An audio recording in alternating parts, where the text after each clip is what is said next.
क्योंकि मोदी साहब के रिलेशनशिप ट्रंप साहब के साथ बिल्कुल नए नहीं है। 2016 में जहां उन्होंने रिलेशनशिप छोड़े से वहीं से शुरू करेंगे। अब आप ये सोचें कि प्रेसिडेंट ट्रंप वो बंदा जो इसको इस वक्त पूरी दुनिया ये कह रही है कि ये बहुत ही टफ हो रहा है पूरी दुनिया पर, बहुत टफ फैसले कर रहा है और बहुत क्रिटिसाइज किया जा रहा है प्रेसिडेंट ट्रंप को, वही बंदा जिसको इतना टफ कहा जा रहा है वो ये कह रहा है कि उससे ज़्यादा टफ अगर कोई है तो वो मोदी है। भारत के साथ बड़ी बिजनेस डील करेंगे, डोनाल्ड ट्रंप का ये अहम बयान। भारत के लिए मोदी अच्छा काम कर रहे हैं। डोनाल्ड ट्रंप ने यह भी कहा भारत अमेरिका का साथ रहना जरूरी है। इन दोनों बड़े नेताओं की मुलाकात पर पूरे दुनिया की नजर थी और भारत के लिए ये काफी अहम मुलाकात है। दुरुस्त है, हिंदुस्तान का जो चेहरा है, मकरू चेहरा, वो दुनिया ने देखा है। स्टेट टेररिज्म ये खुद करते हैं, इल्जाम पाकिस्तान के ऊपर लगाते हैं। कहना चाह रहा था कि तिजारत शुरू होनी चाहिए। अच्छा, बहुत जरूरी है हिंदुस्तान के अंदर भी, पंजाब में शुरू हो। बड़ी अजीब बात है ना, चीन के और अमेरिका के दरमियान तजारत हो रही है, आप देखें, और चीन के और ताइवान के दरमियान तजारत हो रही है, चीन के और इंडिया के दरमियान तजारत हो रही है। बिल्कुल हो रही है। और हमने ये एक ऐसा कोई मौक़िफ़ इख्तियार कर लिया है कि एक दूसरे से तजारत ख़त्म कर दें, तो तजारत ख़त्म करके कोई मसला हल हो जाएगा। कि जो भारत के साथ फास्ट ट्रैक के ऊपर दूसरी दुनिया से हट के चीजें जो है वो ट्रेड को सेटल किया जाएगा। आज जो अभी आज से आधा घंटा पहले जो उन्होंने आखिरी अपना एग्जीक्यूटिव ऑर्डर साइन किया है, रेसिप्रोकल टैरिफ जो है, जो कंट्री इस वक्त ट्रेड कर रहा है अमेरिका से, जो वो टैक्स लगाएगा अमेरिका की प्रोडक्ट्स पे चीजों को, उतना ही टैरिफ लगा दिया जाएगा। मेरे ख्याल में it's fair, it's not bad. 1920 में जब कभी किसी ने ये टूल यही इस्तेमाल किया था तो गोल्डन ईरा था, अमेरिकन इकॉनमी उस पर ग्रो कर गई थी। तीसरा, इस वक्त डोनाल्ड ट्रंप साहब का वादा था आज जो उन्होंने रेसिप्रोकल टैरिफ साइन करने से पहले बात की, तो उन्होंने अमेरिका की कार इंडस्ट्री की बात की और उन्होंने ब्रैग किया कि मेरे इस टैरिफ की बात सुन के चाइना बहुत बड़ी फैक्ट्रियां बना रहा था, बहुत बड़ी बड़ी कारों की चाइना में, तो वो कंस्ट्रक्शन बंद हो चुकी है। सैटेलाइट से ये देखा गया है कि वो उन फैक्ट्रियों की कंस्ट्रक्शन रुक गई। उनका इशारा ये था कि अमेरिका अपनी गाड़ियां अमेरिका के अंदर बनाएगा। इस वक्त टैरिफ का सबसे बड़ा फायदा ये होगा कि अमेरिका के अंदर इंडस्ट्री जो है वो दोबारा रिवाइव हो। बल्कि डोनाल्ड ट्रंप साहब ने बार बार कहा है कि जो हमारी इंडस्ट्रियां बाहर हैं, जिस तरह अमेरिकन गाड़ियां मैक्सिको और कनाडा में बन रही हैं, वो वापस आ गए अमेरिका के अंदर मैन्युफैक्चर करें। सो ये आज यहाँ पे हो रहा है। दूसरा, जब डिफेंस के लिहाज से बातें की जाएं तो माजी कुछ और है, हाल कुछ और है। फ्यूचर के बारे में भारत ने अपाची हेलीकॉप्टर खरीदे थे 2022 में, एक भी हेलीकॉप्टर डिलीवर नहीं हुआ।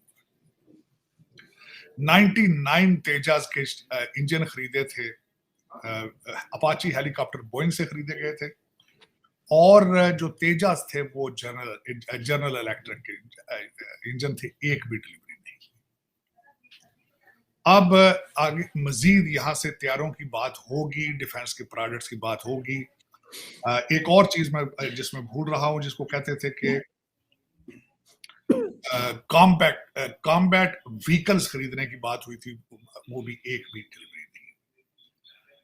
31 ड्रोन खरीदे थे, 3.5 बिलियन के, एक की भी डिलीवरी नहीं। अब बेचने के लिए कागज के ऊपर कुछ चीजें बेच देंगे डोनाल्ड ट्रंप साहब, लेकिन डिलीवर कौन करेगा, बनाएगा कौन? ये बहुत बड़ा सवालिया निशान है। अमेरिकन बच्चे जो हैं वो ओबामा साहब ने बड़ी मेहनत करके 12 साल की मेहनत के ऊपर उन्होंने मरवाने पे लगाए हैं, गांजे पे। इस वक्त वो ना ग्रेजुएशन कर रहे हैं, ना पढ़ रहे हैं, मरवाना पी रहे हैं। जो 4 बच्चे स्कूल जाते हैं वो भी सोशल साइंसेस पढ़ रहे हैं, स्टेम सब्जेक्ट नहीं पढ़ रहे।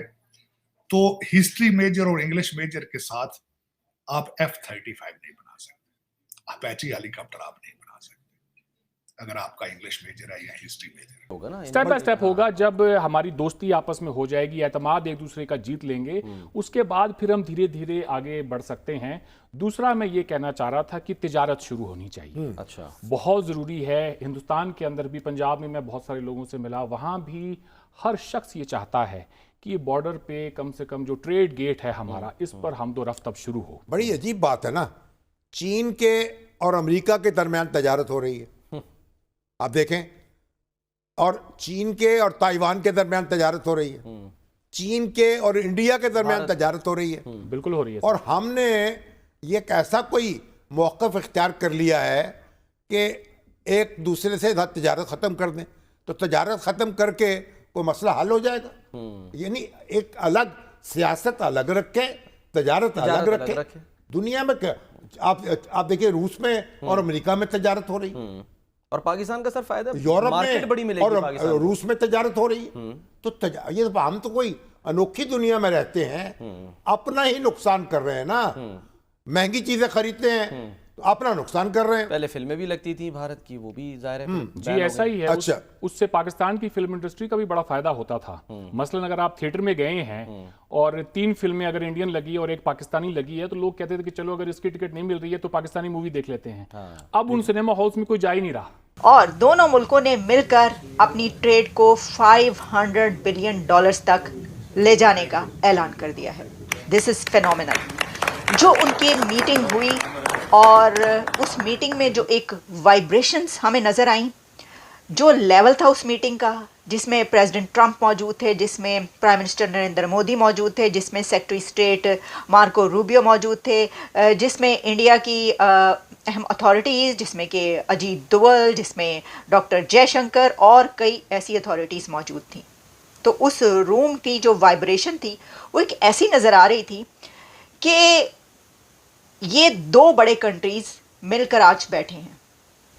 प्रेसिडेंट ट्रंप ने और अमेरिका ने इंडिया का और प्राइम मिनिस्टर नरेंद्र मोदी का जो वेलकम किया है, इस्तकबाल किया है, उसको अगर हम उसका क्रक्स आपके सामने पेश करें या दरिया को कूजे में मैं बंद कर दूं, जो मुझे महसूस हुआ है, वो ऐसा लगता था कि वो अपने से बड़े लीडर का इस्तकबाल कर रहे हैं। ज़्यादा बड़ा कंट्री है जिसके साथ वो बैठे हुए हैं, उनसे भी बड़ा लीडर है जिनके साथ वो बैठे हुए हैं। अभी आप इसको मेहमान नवाजी कह लें, आप इसको मेहमान नवाजी भी कह सकते हैं। हॉस्पिटैलिटी भी जैसी दिखाई गई है वो शानदार हॉस्पिटैलिटी है। या फिर ये कि इंडिया का और नरेंद्र मोदी का एक स्टेटस वो हो चुका है कि जिसमें उनको ऐसे ही देखा जाता है। तो देखिए, जब हम इस विज़िट की कुछ जो बहुत अहम पॉइंट्स हैं उसके ऊपर जब बात करते हैं, तो एक तो मैंने आपको ट्रेड की बात बता दी, इसी के साथ प्रेसिडेंट ट्रंप ने मुंबई अटैक्स की भी बात की।